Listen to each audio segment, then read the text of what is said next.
Des huttes, des abris de fortune faits de briques et de broc. C'est un site spontané de déplacés internes. En ces lieux vivent des dizaines de familles. Des familles victimes de l'insécurité ambiante qui règne depuis un certain temps au Burkina. Chassées de leurs terres, ces personnes ont trouvé refuge ici. Nous sommes dans un quartier de Kaya, à 2 pas du marché au bétail.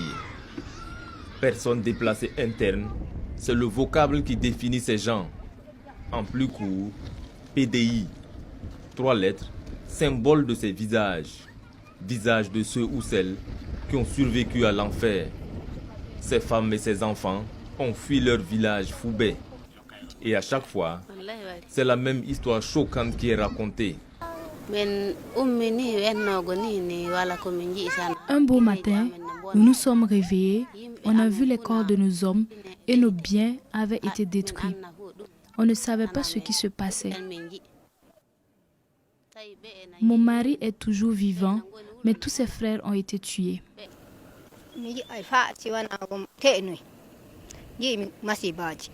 Nous menions nos activités quotidiennes. C'est à notre retour que nous avons constaté la situation.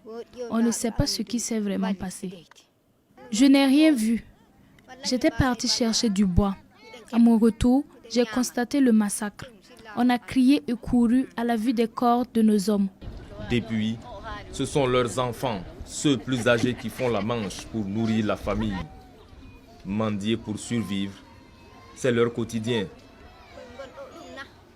Dans notre village, on avait à manger et à boire. Ici, c'est à notre venue qu'on avait à manger, mais maintenant, personne n'a ne serait-ce que le peu pour manger.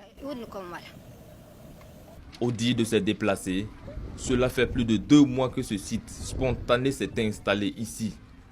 Au début, les PDI logés ici recevaient des aides, mais depuis, c'est silence radio. Salamata, c'est ainsi que nous allons l'appeler, a fui Bola, son village. Selon elle, les assaillants qui ont mis à sac sa localité sont autres que des groupes armés terroristes. Ce sont les Korluego qui sont venus brûler notre village. Ils ont brûlé nos maisons et frappé nos hommes. Le village s'est vidé après cet acte. Après un périple d'une trentaine de kilomètres à pied, Salmata et sa famille arrivent enfin à Kaya. À son arrivée, elle reçoit la somme de 24 000 francs de sa famille composée de 10 personnes. Une somme très vite engloutie. En fait, au vu du flot de déplacés internes qui déferlent sur Kaya, les services sociaux semblent totalement débordés. Ne disposant pas d'autorisation, nous avons filmé ces images en caméra cachée. Ici, nous sommes à l'intérieur du stade régional du Centre-Nord. Ce n'est pas jour de match. Et dans les tribunes, à la place des supporters, des dizaines de déplacés du fait du terrorisme attendent d'être recensés. Et ce n'est pas tout. Kaya laisse entrevoir un spectacle des plus tristes. Différents endroits de la ville se sont mûs en lieu de retrouvailles de personnes déplacées internes. Loin de chez elles, ces personnes sont obligées d'être oisives à longueur de journée. Ne sachant pas si leurs places seront remplies le soir venu. C'est le cas de Noufou, nom d'emprunt. À Dablo, son village, il était un maraîcher financièrement aisé.